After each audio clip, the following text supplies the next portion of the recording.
todo lo que he tenido. De regreso con ustedes con Toby Pensini por lo dicho. Bueno, estamos con un buen amigo Ricardo Cusano, segundo vicepresidente de Fedecámara. Ricardo, te felicito, tuviste tu tercer hijo en Venezuela y estás aquí dando la cara por el país. Así mismo. ¿Tienes tentación de irte? Pues yo te veo acá ratico en Italia, Miami, o sea, casi que estás aquí. ¿O por qué estás aquí, Ricardo? Vamos a empezar por ahí. Les recuerdo que es segundo vicepresidente de Fedecámara. Sí, Pedro, efectivamente, nació mi tercer chamo. ¿Y por qué estoy aquí? Porque creo en el país, Pedro. Porque el 11 de julio del 57, este país le abrió las puertas a mi papá y le dio la oportunidad de crecer como persona, como profesional, como oficio, que fue la hotelería.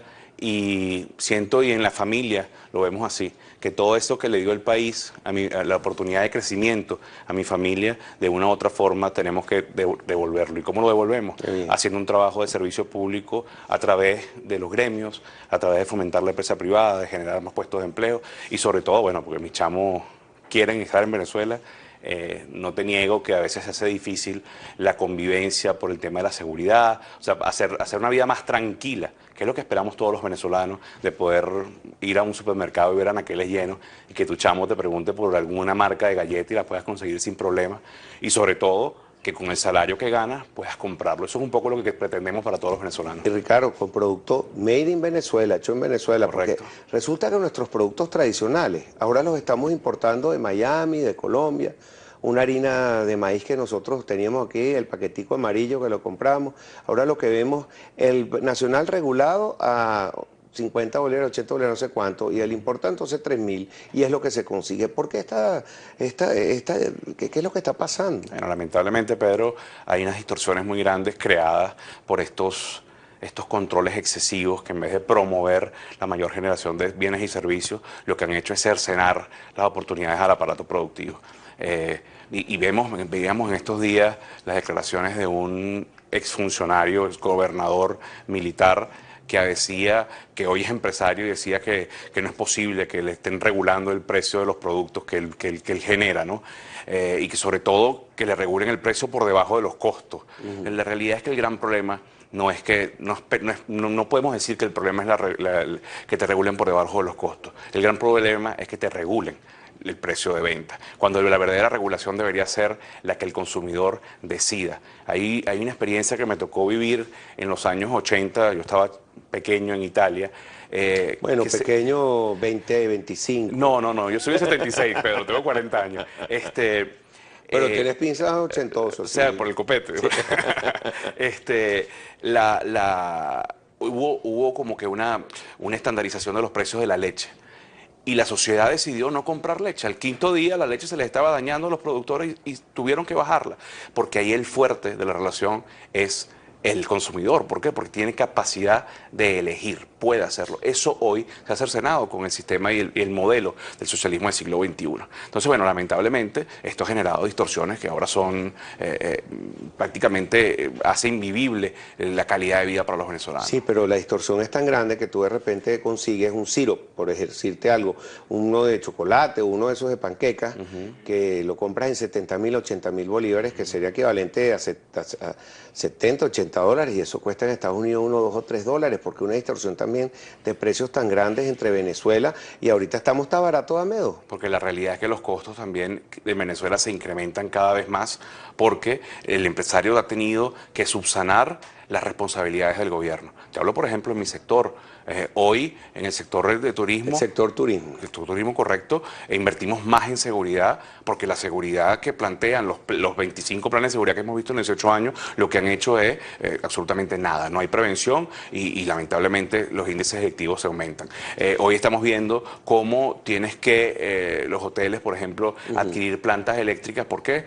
No es el problema del niño. El niño fue una coyuntura, pero el niño también le pegó a Colombia y en Colombia no ha habido razonamiento eléctrico y no tuvieron que accesar a plantas que por demás después requieres, cuando tú compras una planta tienes que comprar el diésel no te lo surte el único proveedor que es el Estado. Entonces lamentablemente todo este modelo lo que ha hecho es encarecer las operaciones de la empresa en Venezuela y por supuesto eso encarece un producto que luego el consumidor sencillamente no puede accesar a él. Te hablo con conocimiento de causa, pañales.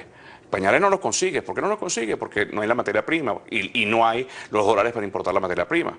Entonces, y lo poco que se está produciendo, lamentablemente, cae en los caminos de la ilegalidad y un paquetico que te cuesta 700 bolívares, en la calle está costando 9.500. ¿Cómo hace un trabajador con un salario mínimo para poder acceder a esos productos? Es inviable, Pedro. Ricardo, esta semana se llevó a cabo una feria de turismo. Quiero que me comentes cuál fue la reacción del público. ¿Fue gente? ¿Se está hablando sobre turismo en Venezuela?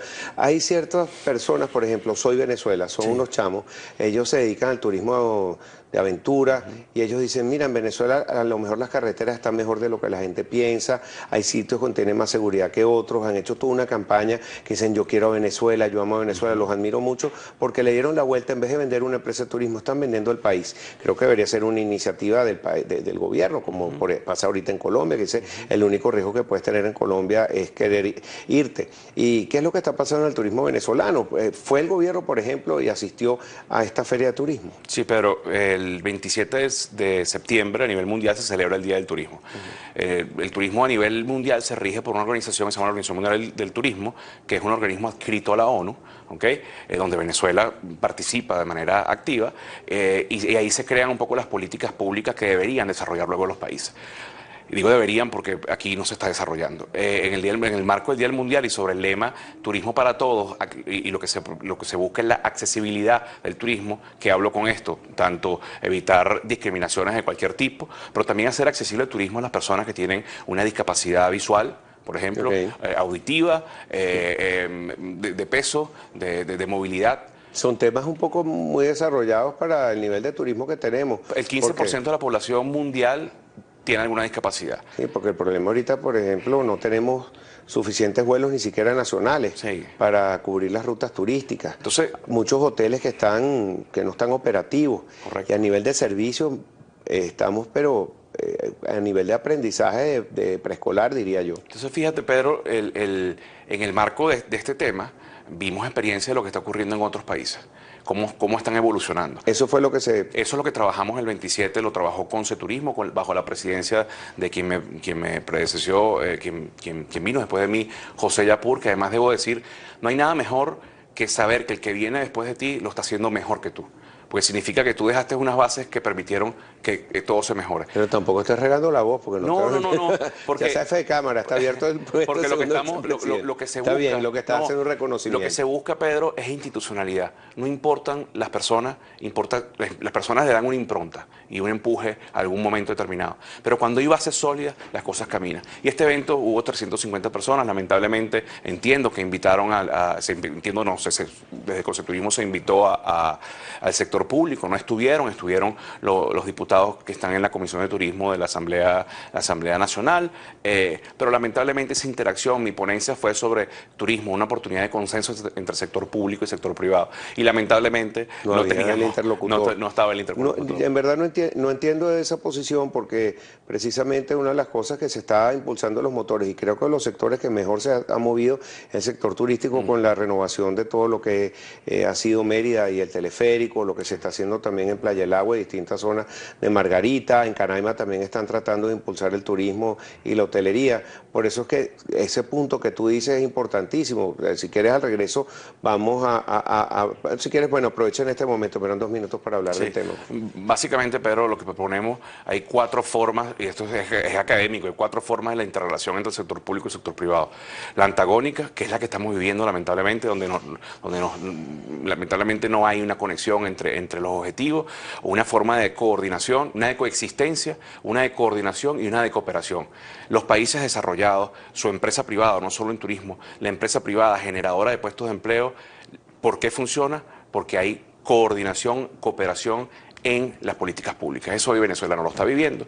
Es lamentable. En mi sector, y seguro me van a regañar, sigues hablando solo de turismo cuando evidentemente el paraguas de cámara es mucho más amplio, pero en mi sector no se están dando las condiciones, y mientras el mundo habla de accesibilidad, para nosotros lo que esperamos es que la accesibilidad sea del venezolano a trabajar en una industria próspera. Pero aunque no puedo evitar siempre hablar contigo de turismo porque me quedo pegado. Pero te quería preguntar también sobre las relaciones ahora entre la Mesa de la Unidad Democrática y Fede Cámaras, porque parece que hubo reuniones el fin de semana, se reunieron con Comercio, con Turismo, aparecieron algunas fotos, pero para que no digamos que es gallo tapado, al regreso vamos a hablar contigo y nos cuentas un poco de qué se trataron estas reuniones. Ricardo Cusano, segundo vicepresidente de Fede Cámaras, que con todo y Pensini por Globovisión.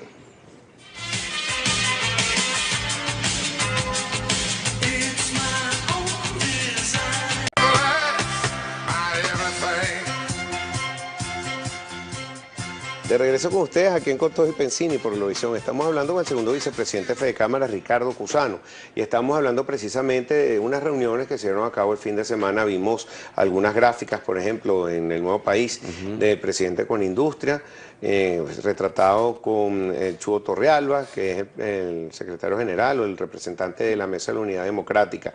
Ricardo, que hay un acercamiento de la MUD a distintos sectores, porque el fin de semana JJ Rendón hizo unas declaraciones un poco fuertes para una Mesa de la Unidad que más bien lo que ha demostrado es precisamente eso, unidad, fortaleza. Eso fue lo que han dicho durante todas estas alocuciones al país. Estaban esperando para una respuesta.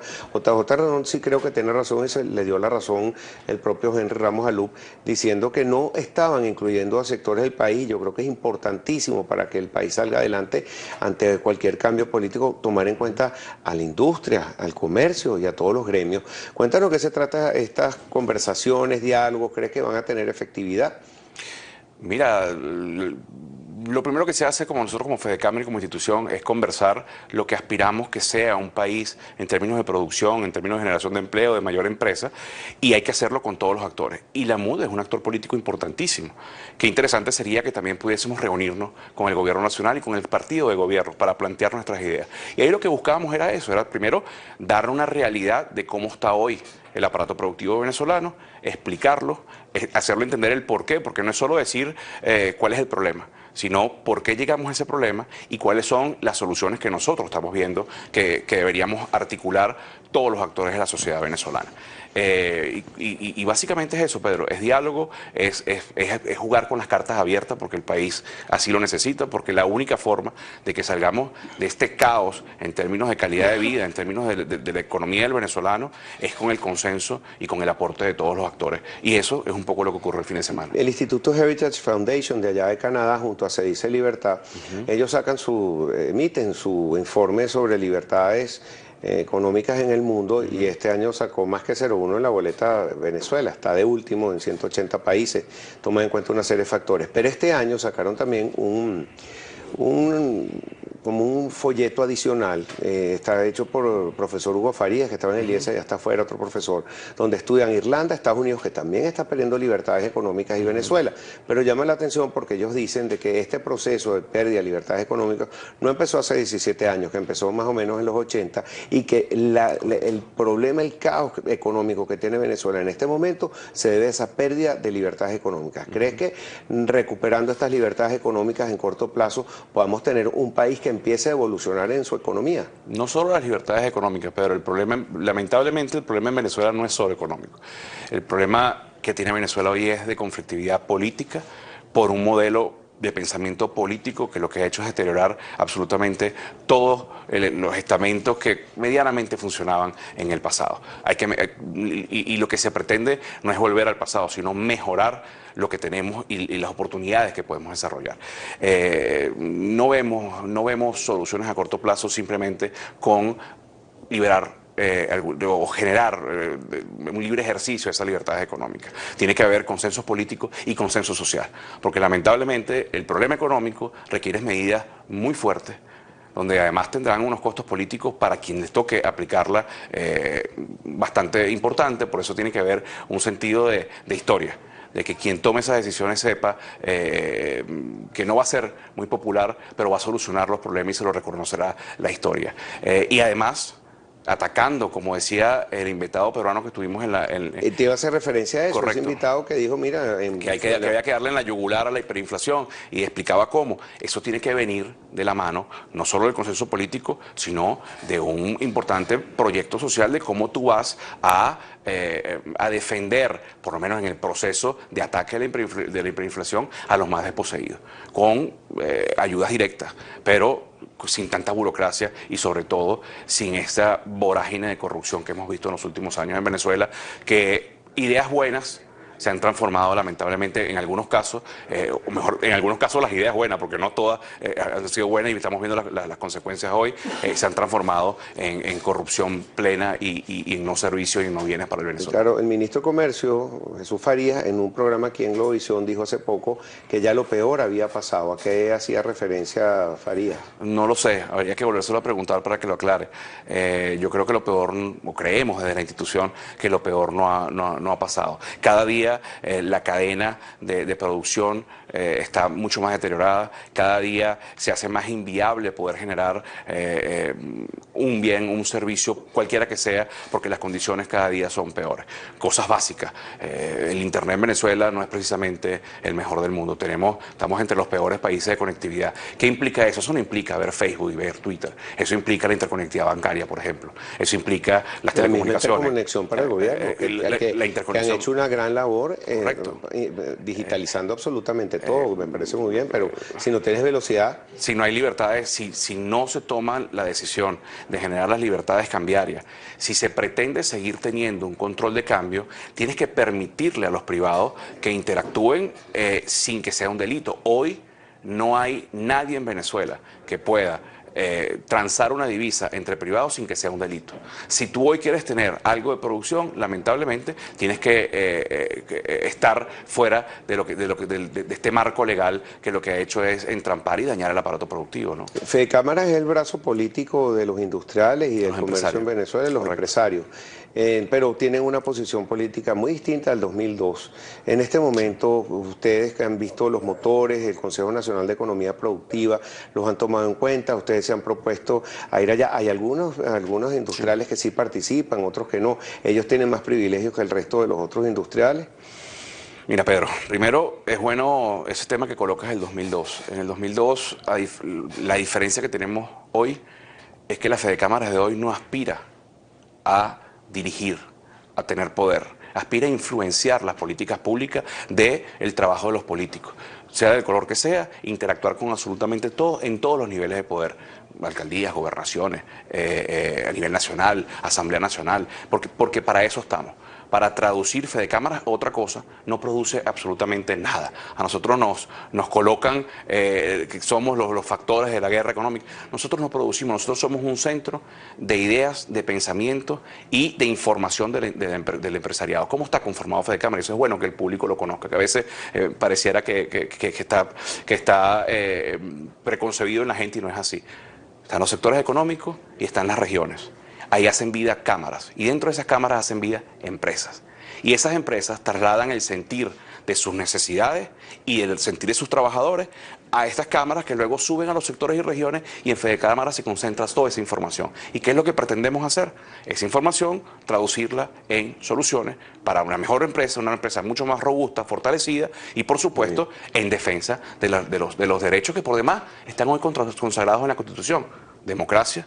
Por eso, con el tema del referéndum revocatorio, creemos que debe dársele viabilidad y no tantas trabas, por una sencilla razón, porque la democracia está en el marco constitucional, creemos en la propiedad privada, creemos en la libre empresa, y eso es un poco lo que defendemos y lo que trabajamos día a día en Fedecámaras. Que la Constitución no está para ser interpretada, sino para ser aplicada. Correcto. Ahora te pregunto, Ricardo, también ahí vemos que, lo acaba de decir la MUD, que ellos están esperando un acoso a los políticos, pero también se siente algún acoso hacia algunos empresarios, sí, claro, gerentes de empresas que están trabajando.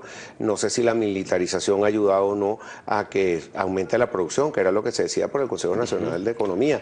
¿Qué está pasando con empresarios, por ejemplo, los gerentes que se han llevado presos de Polar? ¿Qué está haciendo Fedecámaras al respecto? Bueno, sin duda alguna lo primero que hacemos es mantenernos informados y actuar primero preguntándole a las empresas en qué forma podemos, porque tú no puedes actuar de oficio.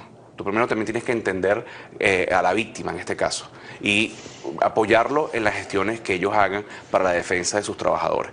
Y ataque a los empresarios, Pedro, lo hemos visto no solo con Empresas Polar, con muchas empresas. Y lo ves ataque a los gremialistas. Y no son ataques necesariamente de privación de la libertad.